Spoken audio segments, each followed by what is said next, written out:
నమస్తే. మన గాంధీగిరి వార్తలకు స్వాగతం. రామగుండం పారిశ్రామిక ప్రాంత రౌండప్.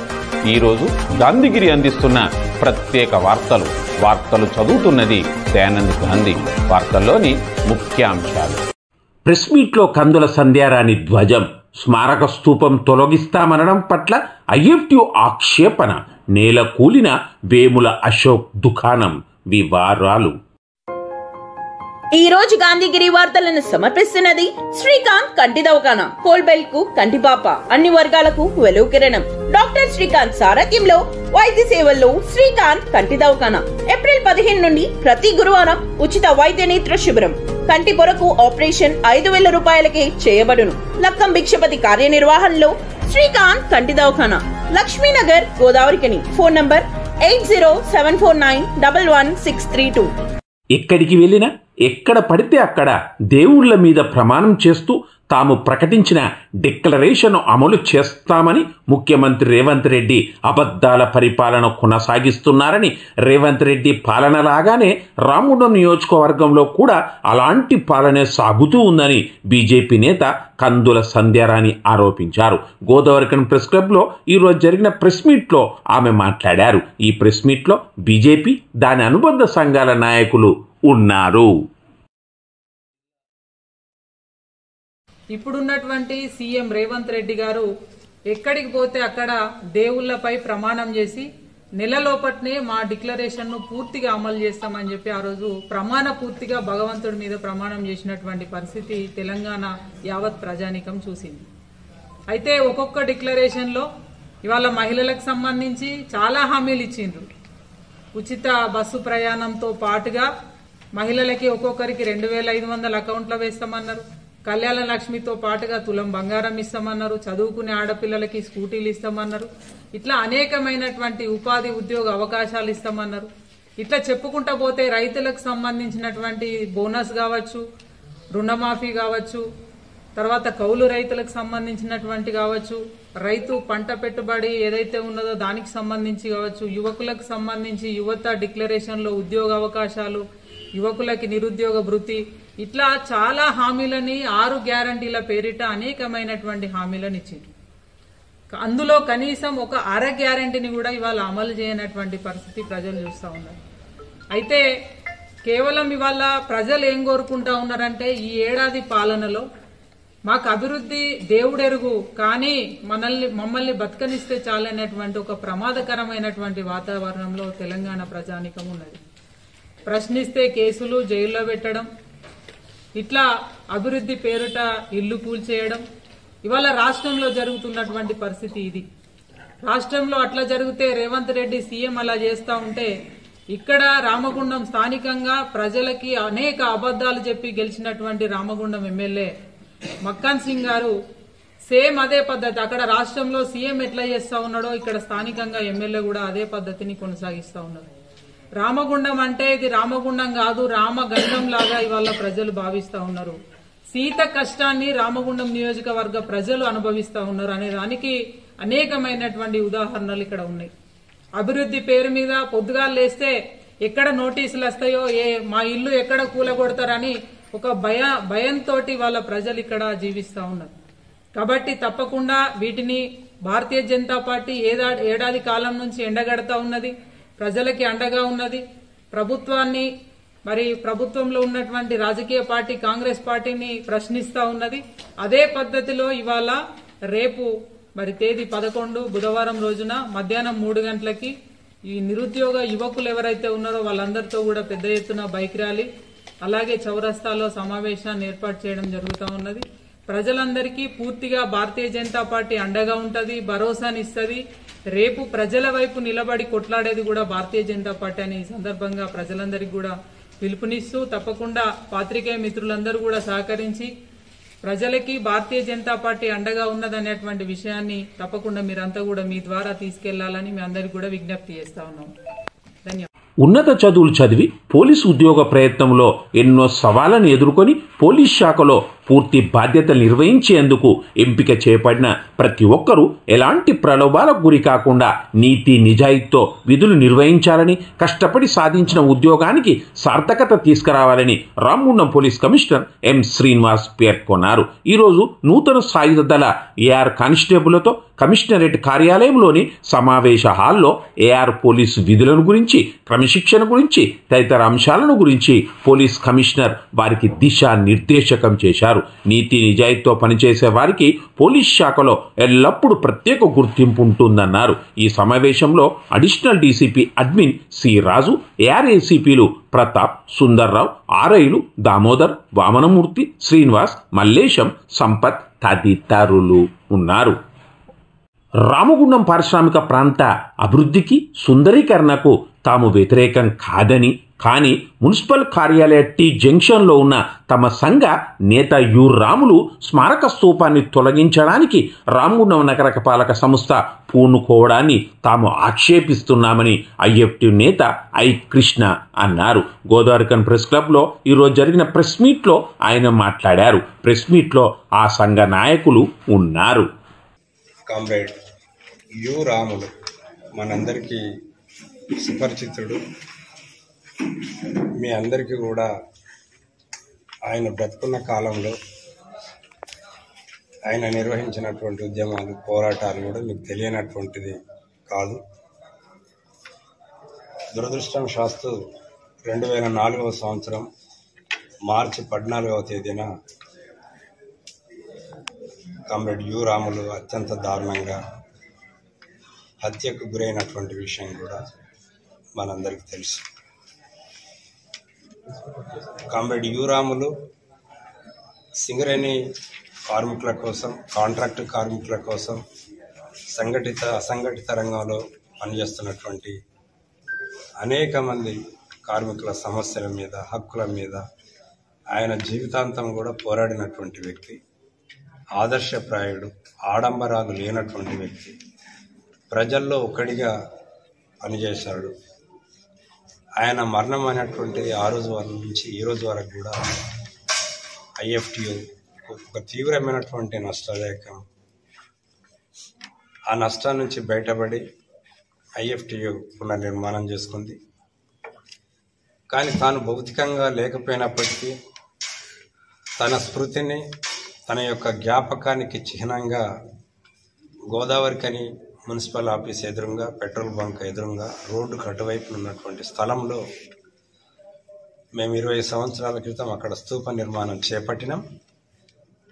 స్తూప నిర్మాణం చేపట్టే నాటికి ఆ ప్రాంతం అంతా తుమ్మ చెట్లు, శవాలను కాల్చివేసి బొందలు పెట్టేటువంటి స్థలం, నిరుపయోగమైనటువంటి స్థలం అదంతా.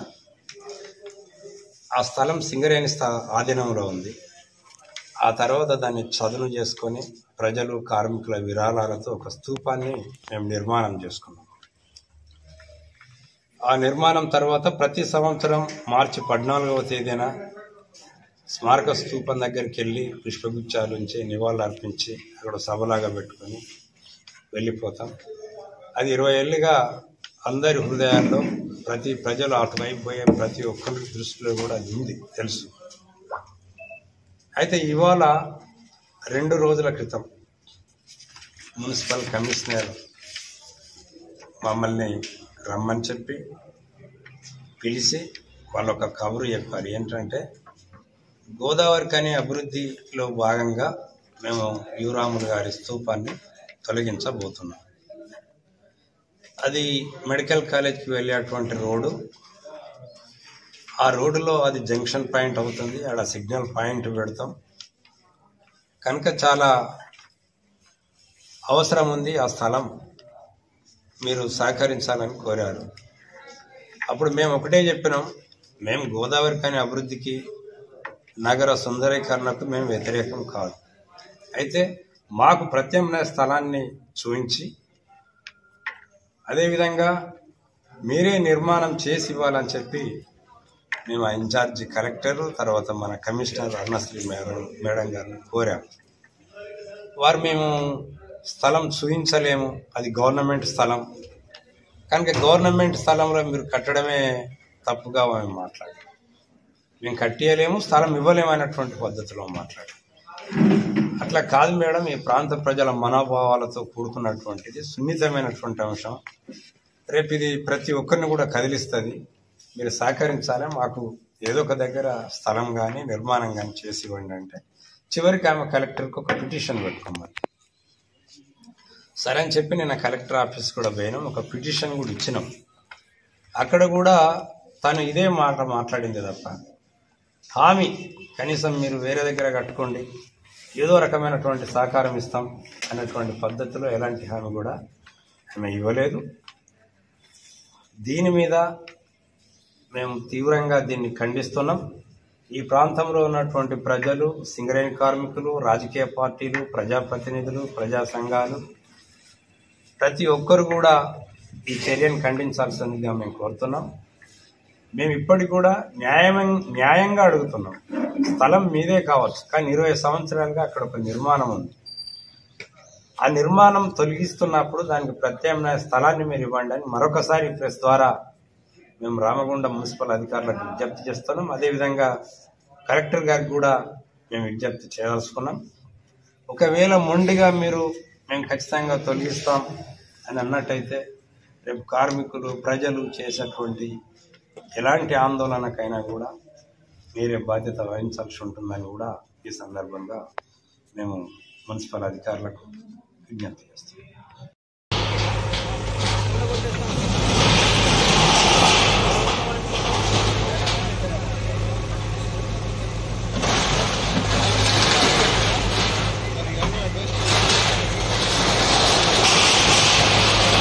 గోదావరిఖని ప్రాంత అభివృద్ధిలో భాగంగా రామగుండం నగరపాలక సంస్థతో పాటుగా రెవెన్యూ అధికారులు ముందడుగు వేశారు.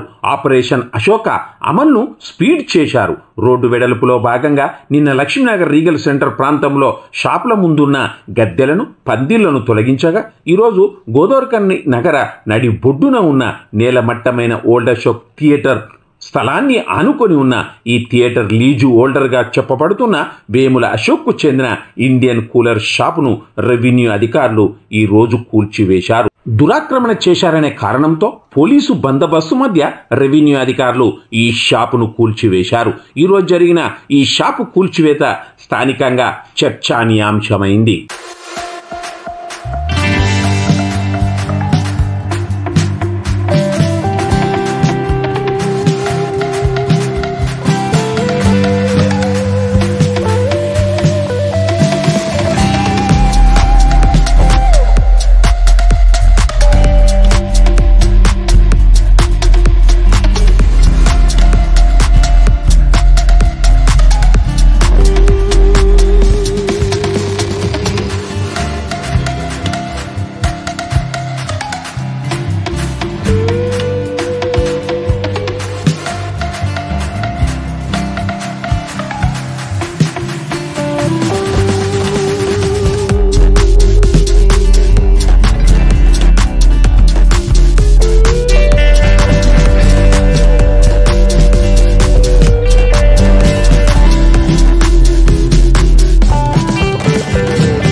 నేను ఇక్కడ ఓల్డ్ అశోక థియేటర్ లీజు హోల్డర్ని.